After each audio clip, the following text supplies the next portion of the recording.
Love marriage பெஸ்ட்டா arrange marriage பெஸ்ட்டா? Love and arrange marriage best. எல்லாமே வந்து நம்ம ஃபாதர் அண்ட் மதர்கிட்ட கேட்டு எல்லாம் பண்றோம். ஆனா இதை மட்டும் கேட்காம பண்றது எனக்கு மனசுக்கு அவ்வளவா நல்லதா தெரியல. ஆனா அவங்க வந்து நம்மளை வந்து சின்ன குழந்தையிலேருந்து நம்மளை என்ன வேணும், என்ன உங்களுக்கு கொடுக்கக்கூடாது, என்ன செய்யணும், என்ன படிக்கணும் எல்லாம் பண்றது பண்ணும்போது கடைசியில் வந்து மேரேஜ் மட்டும் அவன் அவன் இஷ்டத்துக்கு பண்ணுறானே அப்படின்னு சொல்லி ஒரு அவங்களுடைய பேரண்ட்ஸோட மனசை நோக்கடிக்க கூடாது அப்படிங்கிறதுக்காக லவ் பண்ணுங்க. பட் அவங்களுடைய அனுமதியை பெற்று சந்தோஷமா இருங்க.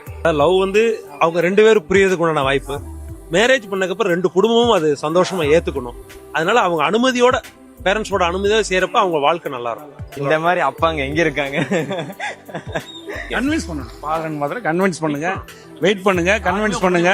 ஒத்துக்க மாட்டாங்க, என்ன எல்லாம் இந்த இது பார்ப்பாங்க, பார்சியாலிட்டி பார்ப்பாங்க. அதனால கொஞ்சம் கன்வின்ஸ் பண்ணி எங்களுக்கு லைஃப் நல்லா இருக்கும், எங்க லைஃபை நாங்களே பார்த்துக்கோமா, நீங்க ஒன்றும் கவலைப்படாதீங்க அப்படின்னு சொல்லி நீங்க தான் புரிய வைக்கணும். அவங்கள புரிய வச்சு நீங்க பண்ணீங்கன்னா உங்க லைஃபும் சந்தோஷமா இருக்கும், ஃபாதர் அண்ட் மதருக்கும் கொஞ்சம் ஹாப்பியா இருக்கும். லவ்ங்கிறது ரெண்டு பேரும் புரிஞ்சுக்கிறதுக்கு, அரேஞ்சுங்கிறது வந்து ரெண்டு குடும்பமும் நாளைக்கு நல்லா வந்து போகணும் இல்லையா? லவ் பண்ணிட்டு அரேஞ்ச் மேரேஜா பண்ணிக்கோங்க. ஏன்னா லவ்ங்கிறது ஒரு இனிமையான உணர்வு, அது எல்லாத்துக்கும் கிடைக்காது.